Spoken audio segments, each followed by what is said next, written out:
ॐ शुक्लांभरधरं विष्णुं शशिवर्णं चतुर्भुजं प्रसन्नवदनं ध्यायेत् सर्वविघ्नोपशान्तये। ॐ सहना भवतु सहनौ भुनक्तु सह वीर्यं करवावहै तेजस्विनावधीतमस्तु मा विद्विषावहै। ॐ शान्तिः शान्तिः शान्तिः। अगजानन पद्मार्कं गजाननमहर्निशम् अनेकदन्तं भक्तानाम् एकदन्तमुपास्महे। श्रीमहागणपतये नमः। गुरवे सर्वलोकानां विषजे भवरोगिणां निधये सर्वविद्यानां श्रीदक्षिणामूर्तये नमः। अस्मद्गुरुचरणारविन्दाभ्यां नमः। वसुदेवसुतं देवं कंसचाणूरमर्दनं देवकी परमानन्दं कृष्णं वन्दे जगद्गुरुं। ज्ञानानन्दमयं देवं निर्मलस्फटिकाकृतिम् आधारं सर्वविद्यानां श्रीहयग्रीवमुपास्महे। श्रीहयग्रीवमूर्तये नमः। सरस्वती नमस्तुभ्यं वरदे कामरूपिणि विद्यारम्भं करिष्यामि सिद्धिर्भवतु मे सदा। श्रीमहासरस्वत्यै नमः। उमाकोमलहस्ताब्जसम्भावितललाटकं हिरण्यकुण्डलं वन्दे कुमारं पुष्करस्रजं। வெற்றிவேல் முருகனுக்கு ஹரஹரோஹரா. லோகவீரியம் மகாபூஜ்யம் சர்வரக்ஷாகரம் விபும் பார்வதி ஹிருதயானந்தம் சாஸ்தாரம் பிரணமாம்யகம். சுவாமியே சரணமையப்பா. வாகர்த்தாவிவ சம்பிரக்தௌ வாகர்த்த பிரதிபத்தயே ஜகதः பிதரோ வந்தே பார்வதி பரமேஸ்வரौ. ஸ்ரீ பார்வதி பரமேஸ்வராभ्यां நமः. कोमलं कूजयन् वेणुं श्यामलोऽयं कुमारकः वेदवेद्यं परब्रह्मा तस्मै श्रीगुरवे नमः। अस्मद्गुरुचरणारविन्दाभ्यां नमः। श्रीकृष्ण गोविन्द हरे मुरारे श्रीनाथ नारायण वासुदेव। श्रीकृष्ण गोविन्द हरे मुरारे श्रीनाथ नारायण वासुदेव। श्रीकृष्ण गोविन्द हरे मुरारे श्रीनाथ नारायण वासुदेव। पीताम्बरं करविराजितचक्रशङ्खकौमोदकी सरसिजं करुणासमुद्रं राधासहायम् अतिसुन्दरमन्दहासं वातालयेशम् अनिशं हृदि भावयामि। कृष्णो रक्षतु मां चराचरगुरुः कृष्णं नमस्ये सदा। कृष्णेनैव सुरक्षितोऽहमसकृत् कृष्णाय दत्तं मनः। कृष्णादेव समुद्भवो मम विभो कृष्णस्य दासोऽस्म्यहं। कृष्णे भक्तिरचञ्चलास्तु भगवन् हे कृष्ण तुभ्यं नमः। श्रीगुरुवायूरप्पा शरणं नम्राणां सन्निधत्ते सततमपि पुरस्तैरणभ्यर्थितानपि आर्तान् कामानजस्रं वितरति परमानन्दसान्द्रां गतिं च। इत्थं निःशेषलभ्यो निरवधिकफलः पारिजातो हरे त्वं क्षुद्रं तं शक्रवाटी द्रुममभिलषति व्यर्थमर्त्यव्रजोऽयं। श्रीगुरुवायूरप्पा शरणं श्रीभट्टपादम् अनिशं हृदि भावयामि। वंशी विभूषितकरात् नवनीरदाभात् पीताम्बरात् अरुणबिम्बफलादरोष्टात् पूर्णेन्दुसुन्दरमुखात् अरविन्दनेत्रात् कृष्णात् परं किमपि तत्त्वमहं न जाने। കൈരണ്ടും കൂപ്പി ഞാൻ വീണ്ടുമീറക്കുന്നു നീരജലോചന നിന്നോടായി. ഇതിനു മഞ്ഞനെ കുമ്പിടേണ്ടാത്തോരു രീതിയിൽ നീ എന്നെ പാലിക്കെന്നായി. കൃഷ്ണ ഹരേ ജയ കൃഷ്ണ ഹരേ ജയ കൃഷ്ണ ഹരേ ജയ കൃഷ്ണ ഹരേ. Good evening, everyone. Okay, we just do a review of 49. So whoever wants to do 49, since we have limited people. Any of you, either of you can go ahead. Shri Krishnaya Parabrahmane Namaha. Vrindavana Praveshaha Bhavat Prabhava Vidurahi Gopaha Taru Prapadadikam Matra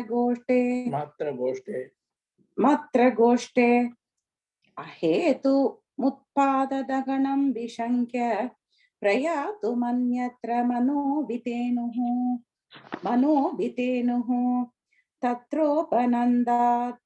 नन्दाभिध गोपवर्यो जगौ भवत्प्रेरणयैव नूनम् इतः प्रतीच्यां विपिनं मनोज्ञं वृन्दावनं नाम विराजतीति बृहद्वनं तत्खलु नन्दमुख्याः विदाय गौष्ठीनमतक्षणेन त्वदन्वितत्वज्जननी निविष्ट गरिष्ठ यानानुगता विचेलुः अनो मनोज्ञध्वनि धेनुपालीस्कुर प्रणादान्तरतो वधूभिः भवद्विनोदालपिताक्षराणि प्रपीय नाज्ञायत मार्गदैर्घ्यम् निरीक्ष्य वृन्दावनमीश नन्दत्प्रसून कुन्द प्रमुख द्रुमौगम् अमोदताशाद्वलसान्द्रलक्ष्म्या हरिन्मणि कुट्टिम पुष्टशोभम् नवाक निर्व्यूढ निवास भेदेषु अशेषु गोपेषु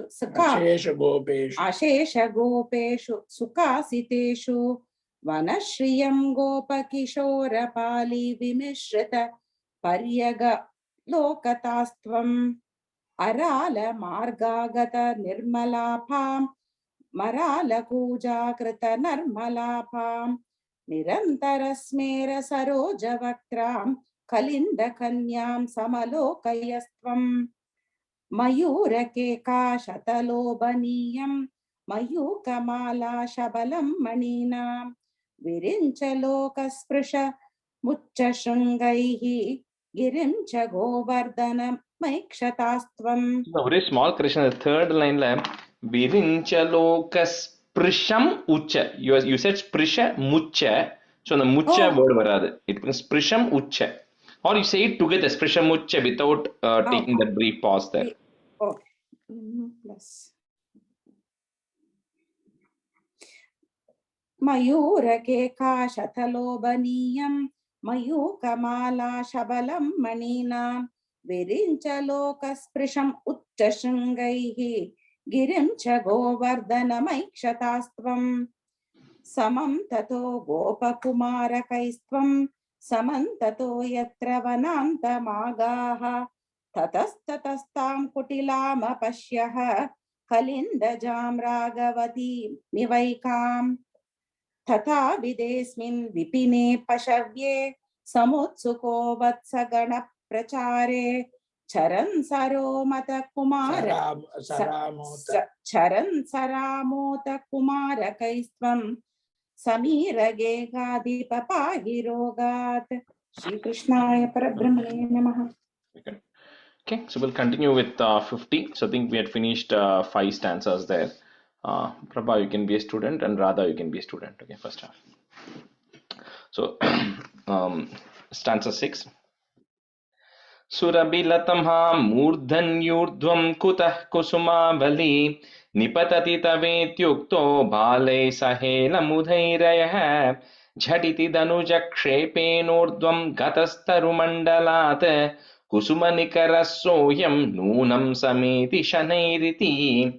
So we saw the first part was the Vatsasura, where, when they were all in Vrindavan, they had reached Vrindavanam, and then they went, and then they saw one Asura who had actually come in the form of a calf. So that's the name Vatsasura, right? And then Krishna then threw him up. So when the previous stanza, in stanza 5, when Krishna actually throws that demon up, right? And then we said towards the end, it said, Harshad Varshanti Nama Tadahare, all the gods then showered flowers on you. So all the flowers fell.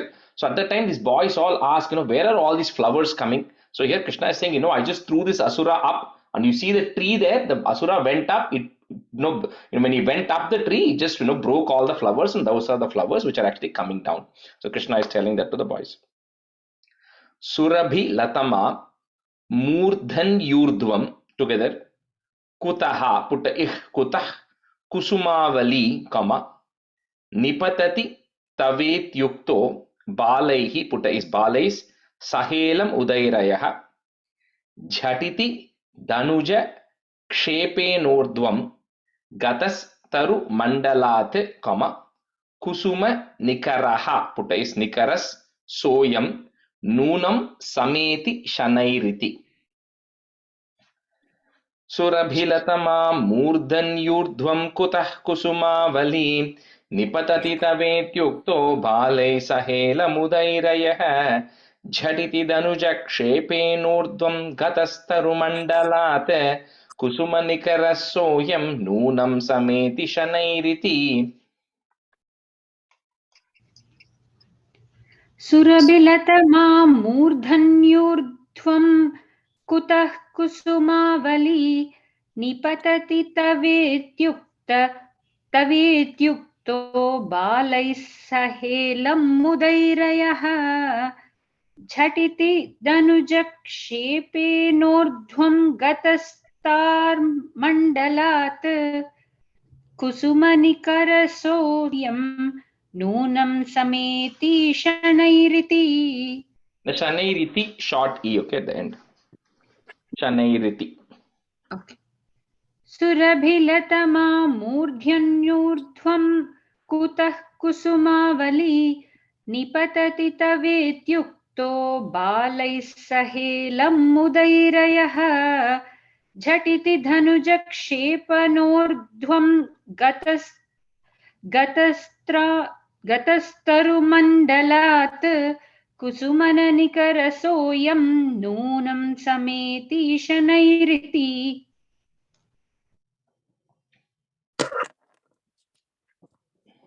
सुरभिलतमा मूर्धन्यूर्ध्वं कुतः कुसुमावली निपतितवेत्युक्तो बालैः सहेलम् उदैरयः झटिति धनुजक्षेपणोर्ध्वं गतस्तरुमण्डलात् कुसुमनिकरः सोऽयं नूनं समेति शनैरिति. Rather, second line, first word, nipatati. Nipatati, okay. Surabhilatama मूर्धन्यूर्ध्वं कुतः कुसुमावली निपतति तवेत्युक्तो बालैः सहेलुमुदैरयः झटिति धनुजक्षेपणोर्ध्वं गतस्तरुमण्डलात् कुसुमनिकरः सोऽयं नूनं समेति शनैरिति. The third line, kshepe nordvam. Okay, that one word. Dhanuja kshepe nordvam.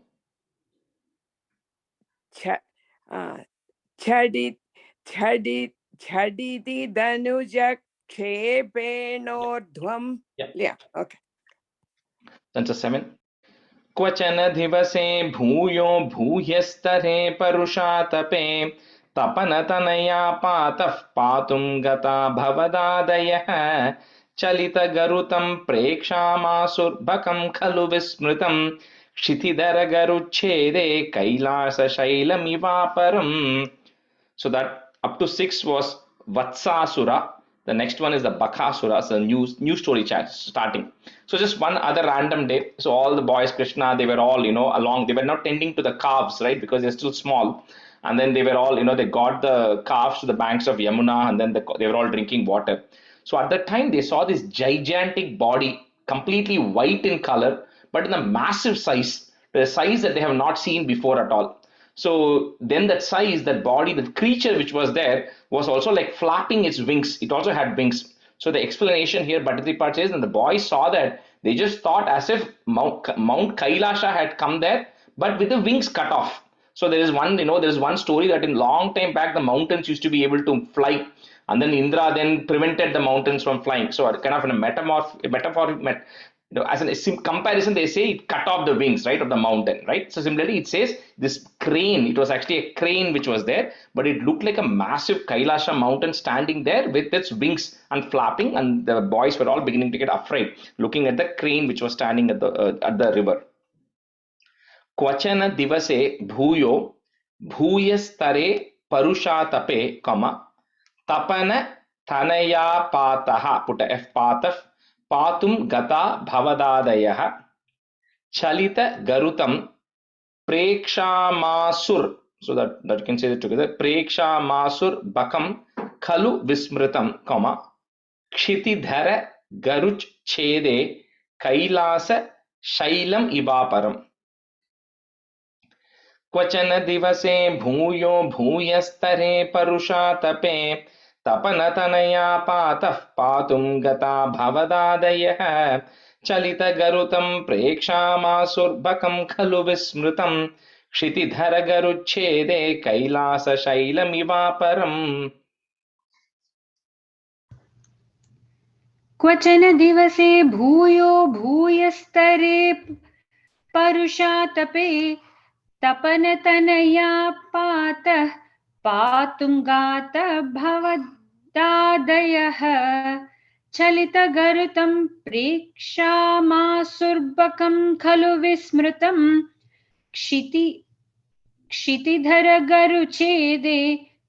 क्षितिधरगरुच्छेदे कैलासशैलमिवापरम्. क्वचन दिवसे भूयो भूयस्तरे परुषातपे तपनतनया पातः पातुं गातः भवदादयः. And the word patum gata bhavadadayah.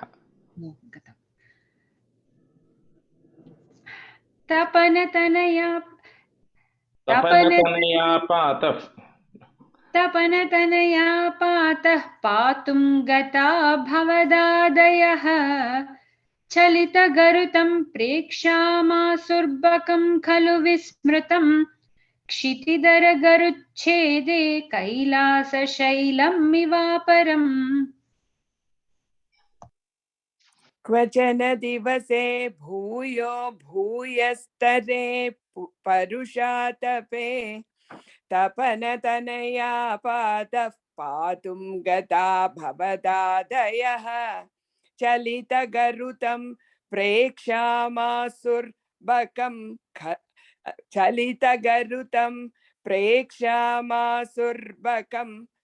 You're ending it there. Chalita garutam prekshamasurbakam khalu vismritam. Okay.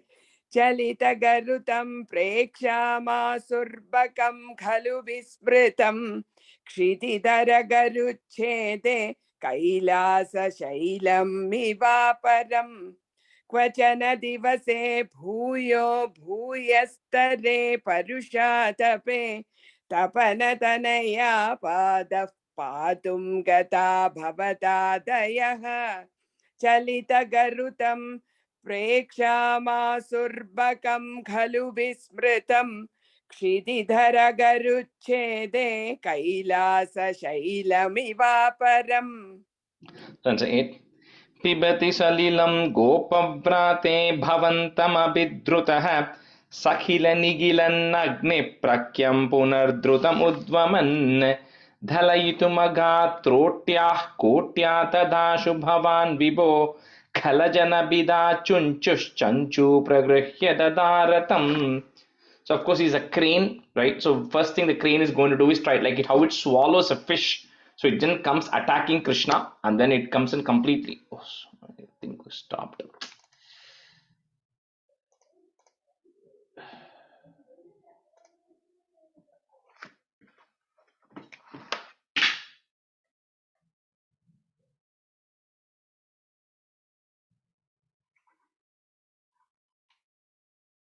Sorry guys, I think my laptop is just having too many issues. It just keeps disconnecting my Wi-Fi.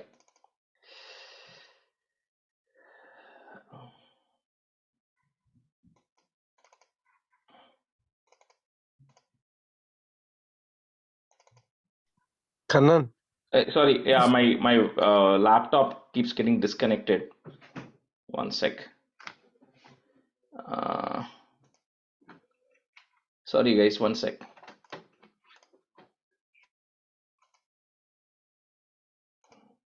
Sorry guys, my Wi-Fi, my laptop keeps getting disconnected. So anyway, I'm back now. So I don't know where I left it. Okay. So anyway, so we were telling the meaning of the stanza 8, right? So it's telling that that crane, which of course swallows fish. So when it saw Krishna, it then started running towards Krishna, and then it completely swallowed Krishna like it swallows a fish. So in sometimes in the Trinavarta episode, when the wind took Krishna, then Krishna then grew up in size and became more heavier. The Trinavarta then had to discard. So here, when he's now stuck inside the throat of the crane, so Krishna then becomes more hot. So when it was like as if the crane got like a fire sensation in its throat, that it could not now keep Krishna in its throat anymore. It ended up spitting Krishna. So when Krishna then it spat Krishna out, it comes to attack Krishna. And then Krishna then held the beak and then essentially killed that crane out or got rid of that asura. So that's what happens to Bakasura. So Pibati Salilam Gopavrate Bhavantam Abhidrutaha, comma Sakhila Nigilan Nagni. It's Nigilan Agni, but that in and a becomes a double na. So Nigilan Nagni Prakyam Punar Drutam Udvaman Dalayitumagat Trotyah. Trotyaha is there, put a ich sound. Trotyah. Kotya Tadashu Bhavan Vibho, comma Khala Jana Bida Chunchush Chanchu Pragrihya Dadaratam.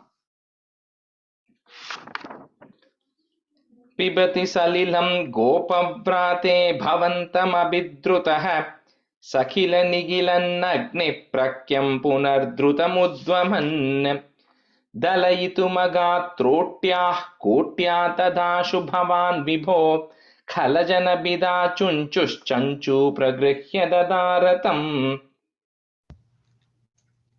पिबति सलिलं गोपव्राते भवन्तम् अभिद्रुतः सखिलनिगिलन्नग्निप्रख्यं पुनर्द्रुतमुद्वमन् दलयितुमगात् त्रोट्याः कोट्या तदाशु भवान् विभो खलजनबिधा चुञ्चुश्चञ्चु प्रगृह्य ददार तम् पिबति सलिलं गोपव्राते भवन्तम् अभिद्रुतः सखिलनिगिलन्नग्निप्रख्यं पुनर्द्रुतम् उद्वमन् दलयितुमगात् त्रोट्याः कोट्या तदाशु भवान् विभो खलजनभिदा चुञ्चुश्चञ्चु प्रगृह्य ददारतम्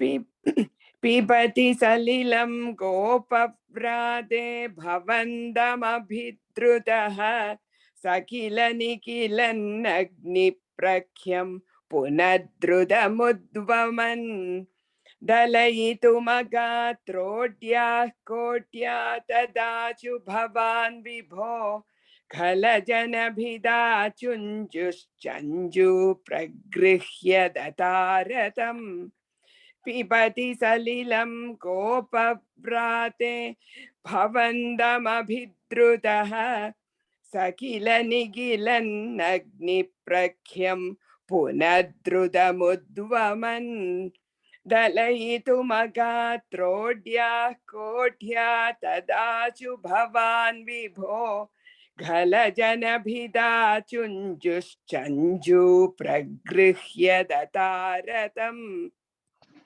Stanza 9.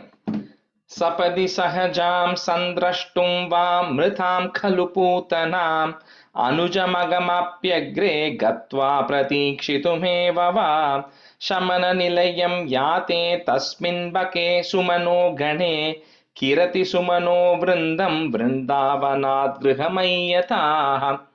So he's just saying that when this Bhakasura now leaves, it's when he reaches death, right? When it's as if he's about to meet his sister Putana, who has already gone there, because all of them were emissaries of Kamsas, right? All these asuras, and they were all probably related to each other. So he says he's gone to either meet Putana, who was already there, or he's waiting to meet his other brother Aghasura, who's going to come later.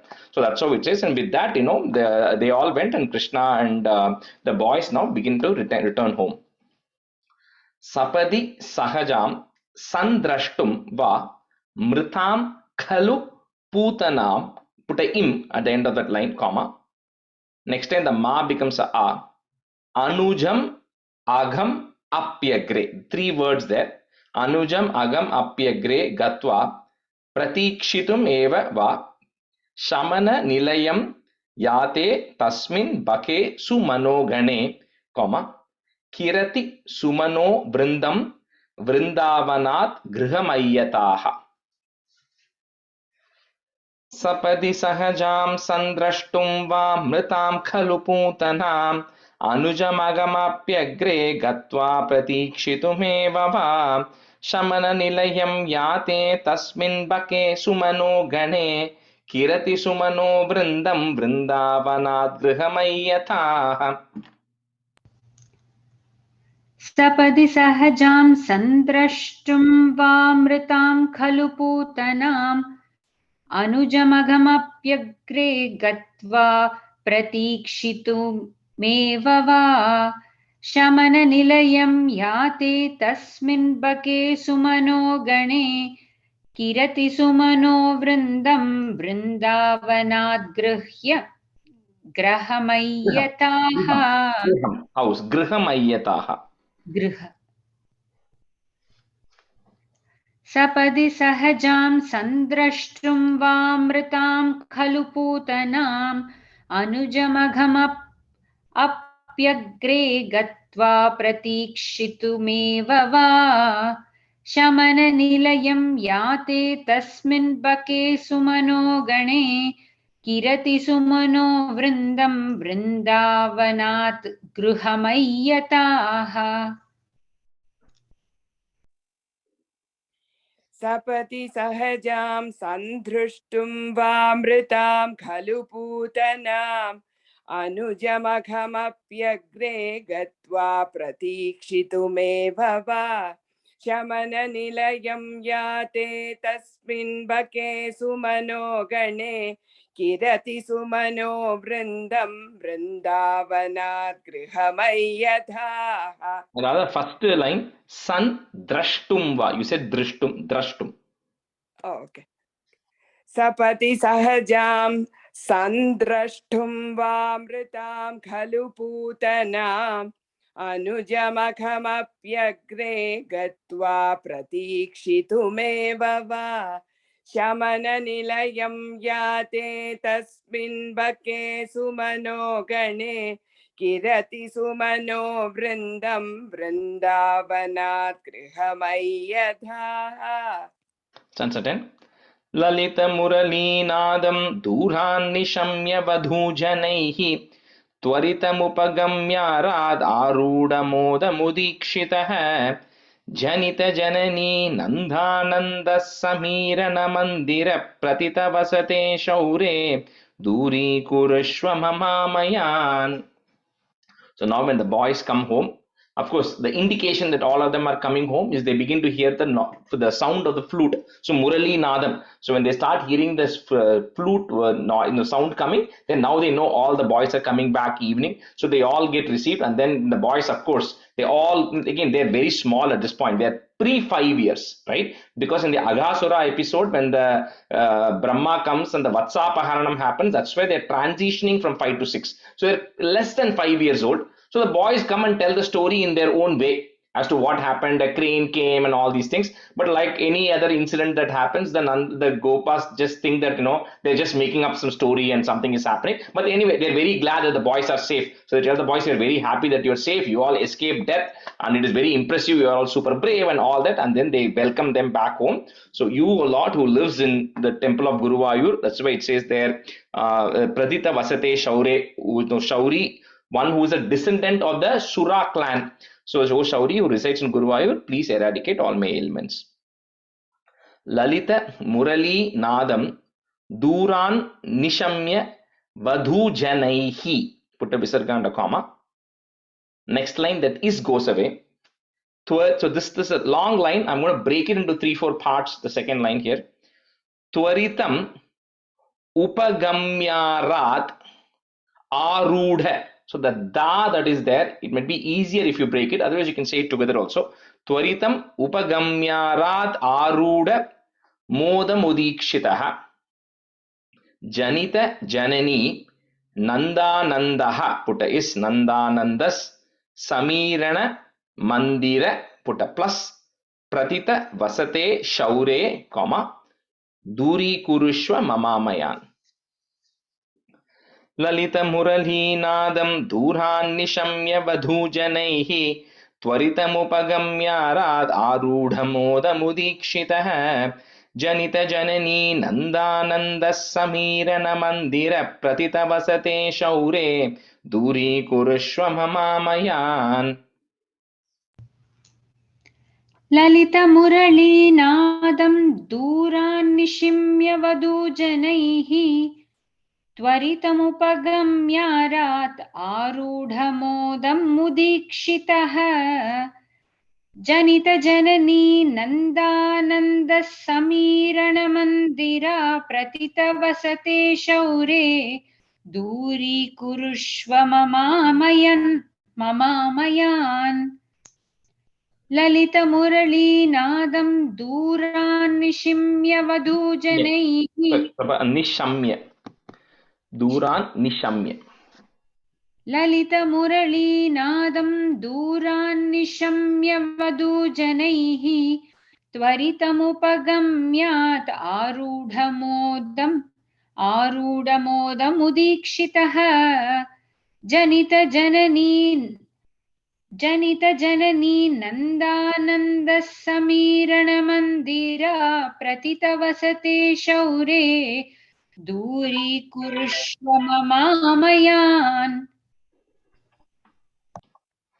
ललितमुरलीनादं दूरान्निशम्य वधूजनैः त्वरितमुपगम्यारात् आरूढमोदमुदीक्षितः जनितजननी नन्दानन्दः समीरणमन्दिरः प्रतितवसते शौरे दूरीकुरुष्व ममामयान् ललितमुरलीनादं दूरान्निशम्य वधूजनैः त्वरितमुपगम्यारात् आरूढमोदमुदीक्षितः जनितजननी नन्दानन्दः समीरणमन्दिर प्रतितवसते शौरे दूरीकुरुष्व ममामयान् कृष्णाय परब्रह्मणे नमः. Okay, we'll move to 53. 53 is a pretty small chapter, it should get over fast. So this is, so 51, 52 was the Aghasura, which was the python. 52 was the Brahma Vatsapaharanam, where Brahma took the calves and the boys away and all of that we saw a long time back. So that was, like we said, the transition was happening, right? So 53 is Dhenukasura Vadavarnanam. So stanza 1. अतीत्य बाल्यं जगतां पते त्वम् उपेत्य पौगण्डवयो मनोज्ञम् उपेक्ष्य वत्सावनमुत्सवेन प्रावर्तता गोघनपालनायाम्. So we said, like in the Brahma Vatsapaharanam, we said when the boys came and said, I think that's what Shukra Brahma was telling Parikshit. First he says the boys told the incident as if it happened yesterday, but that incident had happened a year back. Aghasura's Valam, right? When they were 6, because the transition from 6 to 10 is called as a Pauganda. That is there's a kind of, you start next age. Up to that is Balyam. Balya Vayasi is up to age 5. So now you go to Pauganda, which is 6 to 10. So here it says that's how your childhood now got over, Balya Vayas got over, and now the Pauganda age is starting, which is going from 6 to 10.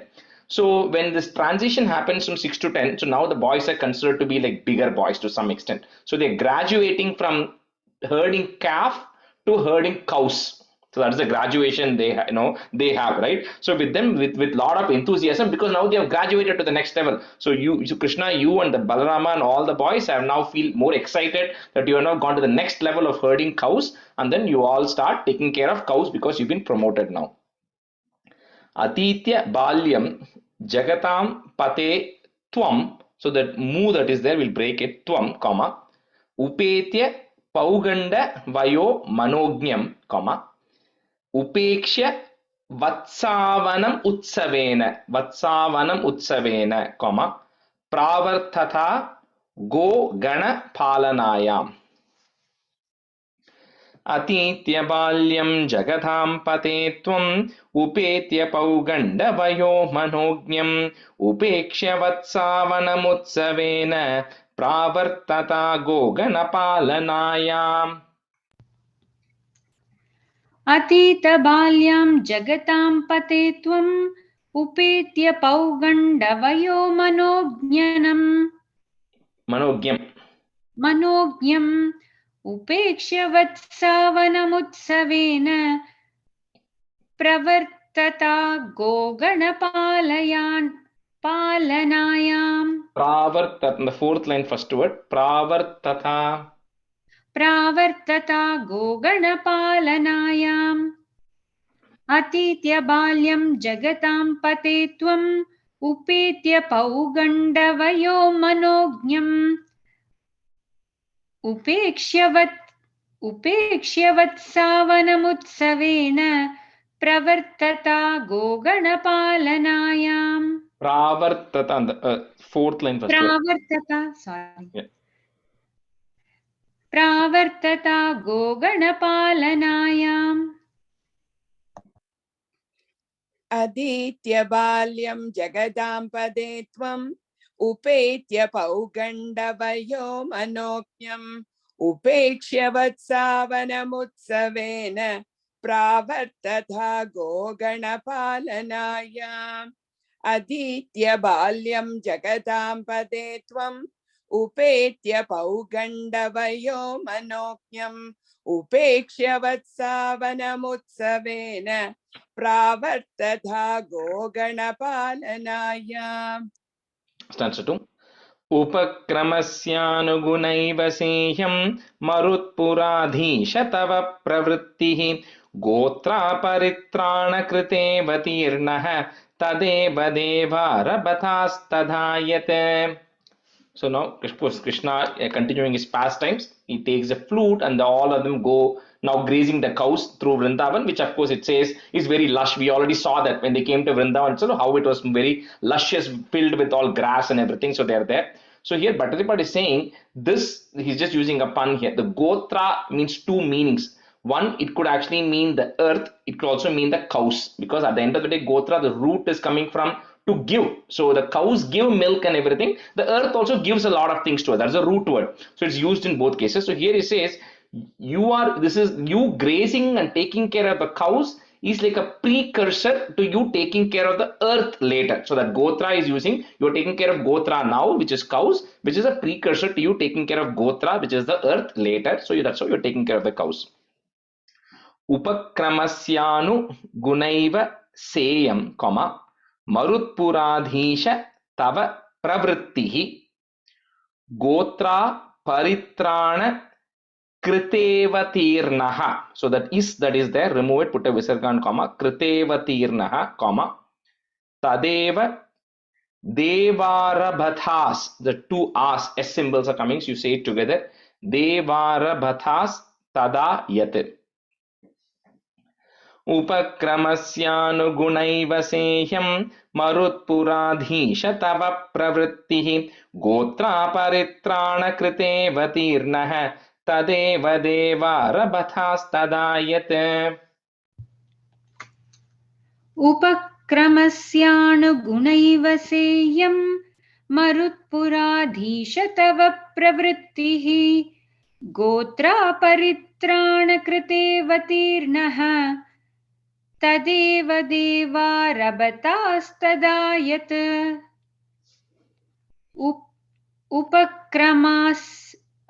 उपक्रमास्यानुगुणैव सेह्यं मरुत्पुराधीश तव प्रवृत्तिः गोत्रापरित्राणकृतेऽवतीर्णः तदेव देवारभतास्तदायत्.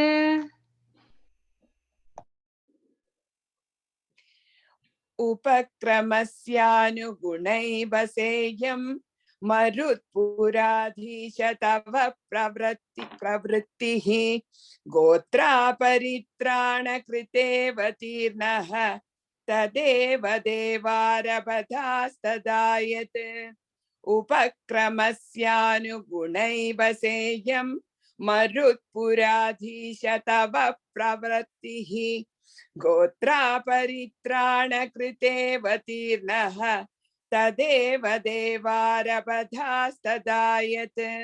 And the rather second line, last word, pravrittihi. And I think you're saying pravra, you're saying pravr. Pravrittihi. Yeah. Okay. So we'll just switch. We are halfway. We'll just stop at the end of this chapter. So Tulsi, you can be a student. Vijaya, you can be a student if you're available. Stanza 3. कदापि रामेण समं वनान्ते वनश्रियं वीक्ष्य चरन् सुखेन श्रीरामनाम्नः स्वसखस्य वाचा मोदादगाधेनुककाननं त्वं धेनुककाननं त्वं. So here it talks about, in Bhagavatam it explains very nicely how Krishna, the Vrindavana forest was like was nourishing all the five senses. So he says, because when you're actually going there, all the birds and animals, all the noises it makes is soothing for the ears. Then of course the wind that is actually flowing, which nicely getting the Yamuna river breeze that is coming out of the river is good for the, you feel the feeling, you feel good on the skin. Then it says, of course, the water of Yamuna is very tasty, so that taste is there. And then it talks about the flowers which are there are very fragrant. So similarly, it says that the entire region is filled with beauty and it's actually nourishing all the five senses. So they are all grazing there. One day, one of the friends, and normally in a lot of places, they don't call out any of Krishna's friends. But here they're calling out one specific friend, Sri Dama. So this Sri Dama actually comes, if you go into your 74th chapter, last stanza, where, when they are in Mathura, then Krishna says, Sridhamna saha Radhika virahajam. Before he goes to sleep at Mathura, it says, you talk to Sridhama. So that one Sridhama friend is this is one, that friend comes in multiple places. There's only very, very few friends like that. They call out the name. Anyway, this Sridhama friend is telling Krishna, and he also comes when later on Pralambasura, we are going to see, he's going to come there also. Anyway, so this Sridhama friend is suggesting, we have been in this Vrindavan all the time. Let's go to this other forest which is there, which is got full of palm trees, long trees there. So it's called as a Dhenuka forest. We'll see why it is in the next stanza. But he says, let's go there. So the boys all decide to go to the other forest, which is one of the adjacent forests to Vrindavan. Kadapi Ramena Samam Vanante Vanashriyam Vikshya Charan Sukhena Sridama Namnaha, Putta is Namnas Swasakhasya Vacha, Modadaga Denuka Kananam Tvam. Kadapi Ramena Samam Vanante Vanashriyam Vikshya Charan Sukhena Sridama Namna Swasakhasya Vacha Modadaga Denuka Kananam Tvam.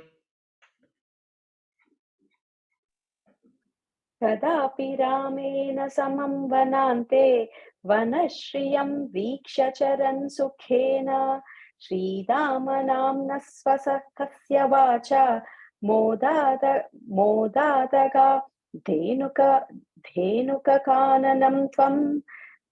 कदापि रामेण समं वनान्ते वनश्रियं वीक्ष्य चरन् सुखेन श्रीरामनाम्नः स्वसखस्य वाचा मोदादगा धेनुककाननं त्वम्.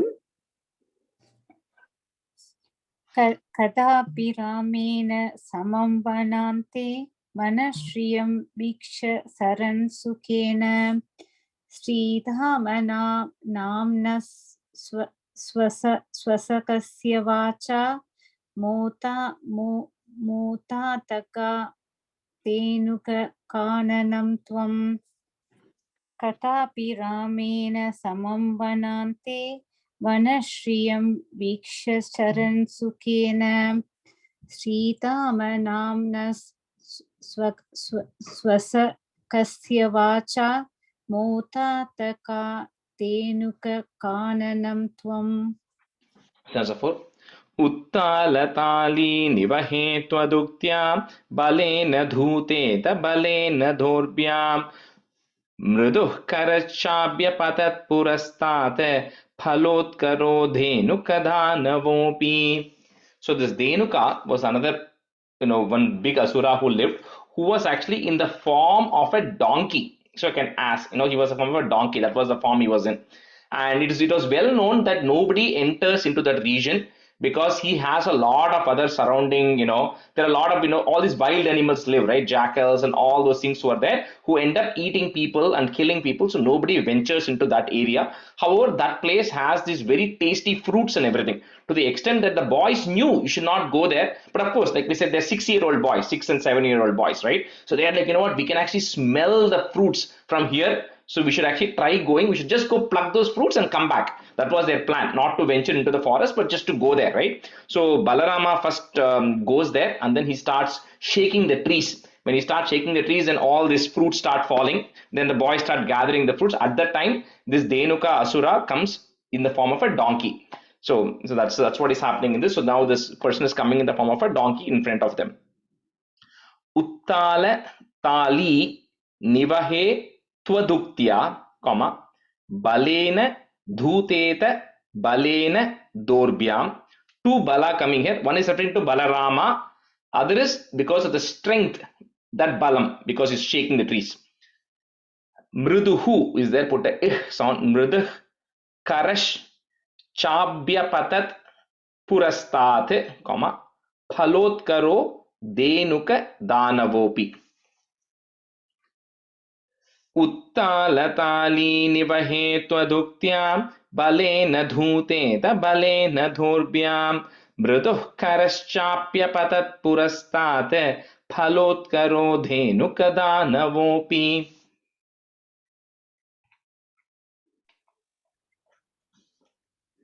उत्तालताली निवहे त्वदुक्त्या बलेन धूतेथ बलेन दोर्भ्यां मृदुकरश्चाभ्यपतत् पुरस्तात् फलोत्करोधेनुकदानवोऽपि. OP, the T is a short P, okay? So just cut it off short there. Falotkarodhenukadanopi. नवोऽपि उत्तालताली निवहे त्वदुक्त्या बलेन धूतेत बलेन दोर्भ्यां मृदुकरश्चाप्यपतत् पुरस्तात् फलोत्करोधेनुकदानवोऽपि. I think that last line, your tune is going off. In the last line, yeah, that's where you're missing out on the tune. Yeah, other three lines are okay. उत्तालताली निवहे त्वदुक्त्या बलेन धूतेत बलेन दोर्भ्यां मृदुकरश्चाप्यपतत् पुरस्तात् फलोत्करोधेनुकदानवोऽपि. उत्तालताली निवहे त्वदुक्त्या बलेन धूतेत बलेन दोर्भ्यां मृदुकरश्चाप्यपतत् पुरस्तात् फलोत्करोधेनुकदानवोऽपि. That's fine. Samudhyato dhainukapalaneham katam vadham dhainukamadhya kurve itiva matva dhruvamagrajena suraugayodharamajighanastvam. So this asura, because he's a donkey, so they always kick with their back legs, right? So this asura then comes with full force towards Balarama, and then he turns around, and with his back hind legs he just kicks Balarama in the chest, and then he starts making noise. The donkey starts making noise. So Krishna here says, he says, see, I am engaged in my goal is to protect the cows. So Dhenu also means cows. So my goal is to protect the cows. So why will I then go and kill this asura who's Dhenuka? Because the donkey and the cow, they're kind of keeping it relatable, similar names. Okay, because they kind of look, 4 legs and all that, they're called same Dainuka only. So he says, because I'm in the protection, or my goal is to protect the cows, Dainu, I don't want to do anything to this Dainuka Asura who's coming. So Krishna is telling Balarama, you take care of him, right? So now Balarama says, okay, so like how it happens, he then holds the Dainuka with his feet and then swings it around and then throws the donkey away. Samudyato Dainuka Palaneham, comma, Katam Vadam, why will I kill, right? Katam Vadam Dainukam Adhya Kurve Itiva Matva Dhruvam Agrajena, comma, Suraugha Yodharam, so Yodharam, double the Yodharam Ajighanas Tvam. 4 words there. Surauga Yodharam Ajighanas Tvam. Samudyato Dhainukapalaneham Katam Vadham Dainukamadya Kurve Itiva Matva Dhruvamagrajena Surauga Yodharam Ajighanas Tvam.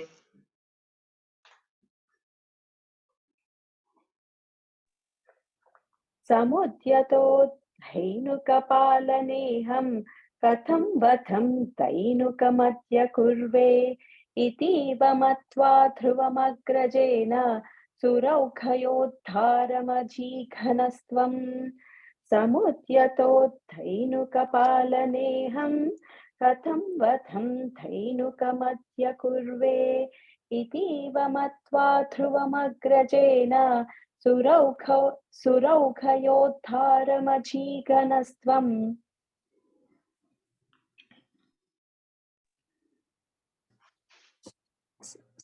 समुद्यतो धैनुकपालनेऽहं कथं पदं धैनुकम् हत्य कुर्वे इतीव मत्वा ध्रुवमग्रजेन सुरौघयोद्धारम् अजीघनस्त्वम् समुद्यतो धैनुकपालनेऽहं कथं पदं धैनुकम् हत्य कुर्वे इतीव मत्वा ध्रुवमग्रजेन सुरौघयोद्धारम्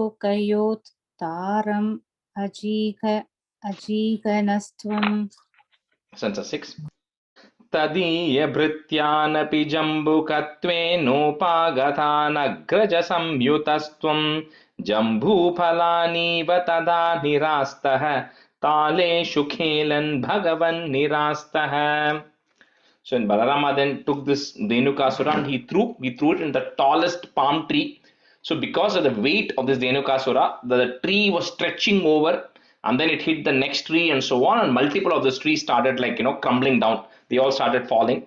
So at that time, all these, like we were talking about, there were all these other companions that Dhenukasura had. All these other jackals that were there, as well as all these donkeys. So they all came to attack the boys. And Krishna and Balarama then took and very easily discarded them. Just they were able to lift each of them and just throw them away on the trees, just as if they were throwing berries. So very easily they were able to get rid of those, like a jumbo fruit, like a fruit. They were able to just easily discard them. Tadiya bhrityanapi jambukatve nopa. So I hope all of you have that way, because sometimes the book must have separated it. So anyway, so Jambukatve Nopa Gathan Agraja Samyutas Tvam. So those 2 lines are together, the whole thing flows together. Jambu Phalaniva Tada Nirastaha. So that is there, remove it, put a Visarga, Nirastaha. Thaleshu Khelan Bhagavan Nirastaha. So this Jambuka also means jackals. So that's why he's using the word Jambuka. The first line is referring to the jackals which are coming. The next line, Jambu Phalaniva, is referring to like the fruit, the Jambu fruit. That's why it's called Jambu Dvipa, because a lot of the Jambu fruit used to grow there, right? So that like a fruit. So that's the word Jambu is coming twice, but Jambuka is referring to the jackals here.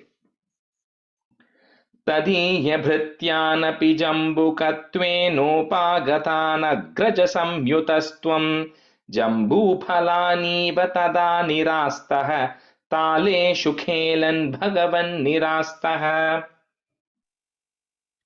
तदीयभृत्यानपि जम्बुकत्वे नोपागतानग्रजसंयुतस्त्वं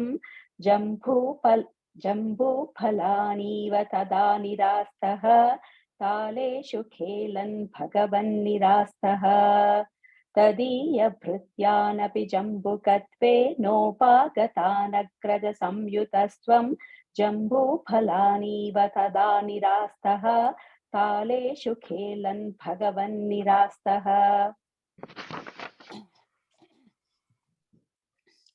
तदीयभृत्यानपि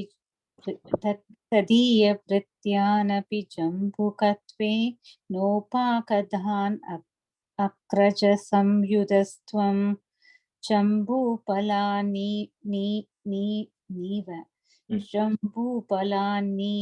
तदा निरास्तः तालेषु खेलन् भगवन्निरास्तः तदीयभृत्यानपि जम्बुकत्वे नोपाकधान् अग्रजसंयुतस्त्वं जम्बूफलानीव तदा निरास्तः तालेषु खेलन् भगवन्निरास्तः.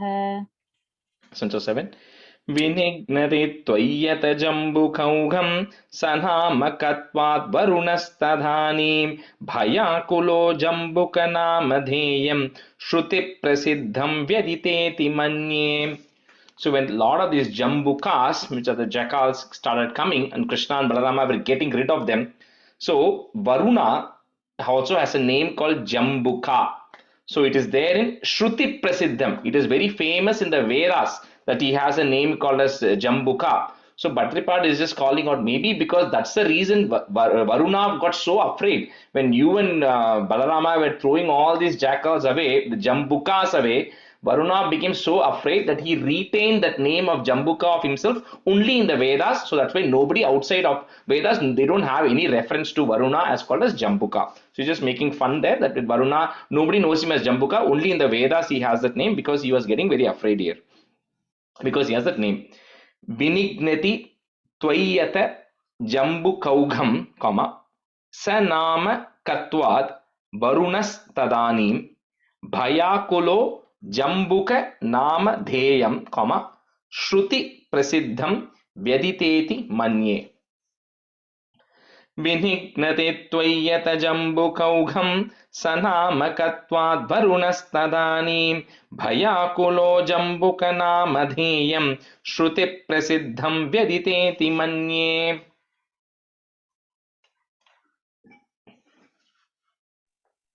Rajesh, sorry Tulasi, one second. அந்த இது வந்து நாலாவது லைன்ல ஸ்ருதி பிரசித்தம் வியதிதேதியா வியதிதேதியா வியாதி வியாதி இங்க வந்து இப்ப கொடுத்துருக்கோம். Okay BYA வியதிதேதி மன்யே. Thank you. Sorry Tulasi. No worries, no worries. Vinignati tvayyath jambukaugham sanamakatvad varunastadanim bhayakulo jambukanamade-dheyam shruti prasiddham vyadhiteti manye.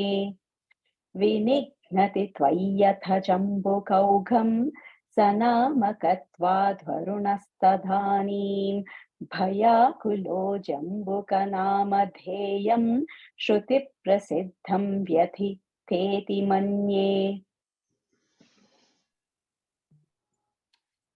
Vinignati Tvayata Jambukaugham Sanamakatvat Varunastadanim Bhayakulo Jambukanama-dheyam Shruti Prasiddham Vyaditeti Manye. Vinignati Tvayata Jambukaugham Sanamakatvat Varunastadanim Bhayakulo Jambukanama-dheyam Shruti Prasiddham Vyaditeti Manye. Stanza 8. तवावतारस्य फलं मुरारे सञ्जातमद्येति सुरैर्नुतस्त्वं सत्यं फलं जातमिहेतिहासी बालैः समं तालफलान्यभुङ्क्ताः.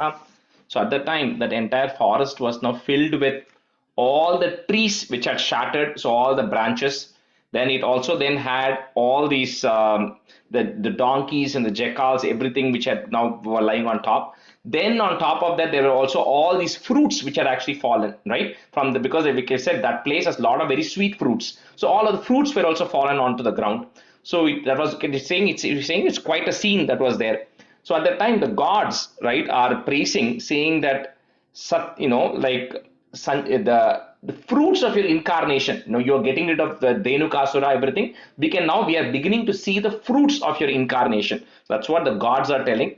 To which Krishna is hasi, he's laughing and telling, yes, indeed, we have got the fruits, because he's referring to the fruits that he's eating with the boys. So Balai Samam, while sitting with the boys, he's eating the fruits. So Krishna is laughing and telling, yeah, we have got the fruits, and he's referring to the fruits he has in his hands.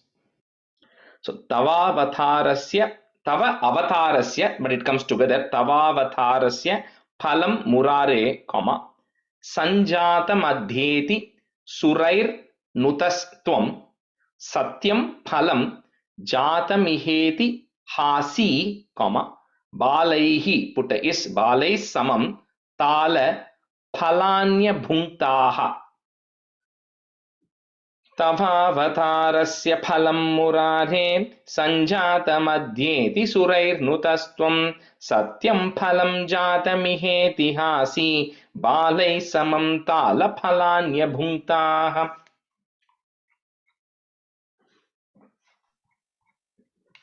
तवावतारस्य फलं मुरारे सञ्जातमद्येति सुरैर्नुतस्त्वं सत्यं फलं जातमिहेतिहासी बालैः समं तालफलान्यभुङ्क्ताः. तवावतारस्य फलं मुरारे सञ्जातमद्येति सुरैर्नुतस्त्वं सत्यं फलं जातुमिहेतिहासी बालैः समं तालफलान्यभुङ्क्तः. भुङ्क्ताः. तवावतारस्य फलं मुरारे सञ्जातमद्येति सुरैर्नुतस्त्वं सत्यं फलं जातमिहेतिहासी बालैः समं तालफलान्यभुङ्क्ताः. तवावतारस्य फलं मुरारे तवावतारस्य फलं मुरारे सञ्जातमद्येति सुरैर्नुतस्त्वं सत्यं फलं जातमिहेतिहासी बालैः समं तालफलान्यभुङ्क्ताः. 9 and 10 will tell the meaning together. Madhu dhrava srunti brihanti tani. All of them are short knees or short e's coming here. So brihanti tani, and put a plus. Phalani medobhara bhranti bhuktva triptaischa driptair bhavanam phalaugam, again put a plus. Bahat bhiragaha is there. So bahat, put a ich sound. Bahat bhiragah khalu balakais tvam. मधुद्रवसृन्ति बृहन्ति तानि फलानि मेदो भरभृन्ति भुक्त्वा तृप्तैश्च तृप्तैर्भवनं फलौघं बहद्भिरागाः खलु बालकैस्त्वम्. Looks like more tongue twisters over here.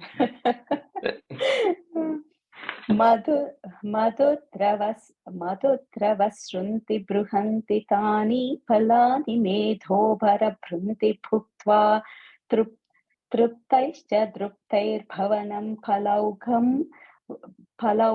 वहद्भिरागाः खलु बालकैस्त्वम्. मधुद्रवसृन्ति बृहन्ति तानि फलानि मेधो भरभृन्ति भुक्त्वा तृप्तैश्च तृप्तैर्भवनं पलौघं वहद्भिरागः खलु बालकैस्त्वम्. See, once you learn Narayaneeyam, the rest of the things will become easy for you to learn.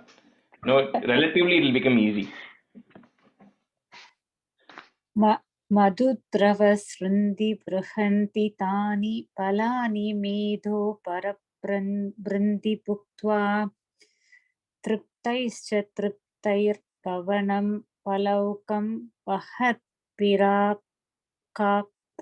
खलु बालकैस्त्वम्. And the fourth line, Vijaya, Bahat Biragah. Biragah.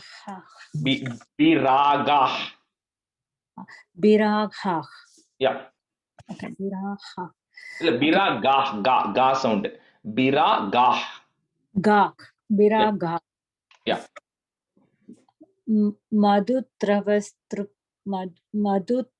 मधुद्रवसृन्ति बृहन्ति तानि फलानि मेधो परबृन्ति भुक्त्वा तृप्तैश्च तृप्तैर्भवनं पलौकं वहद्भिरागः खलु बालकैस्त्वम्.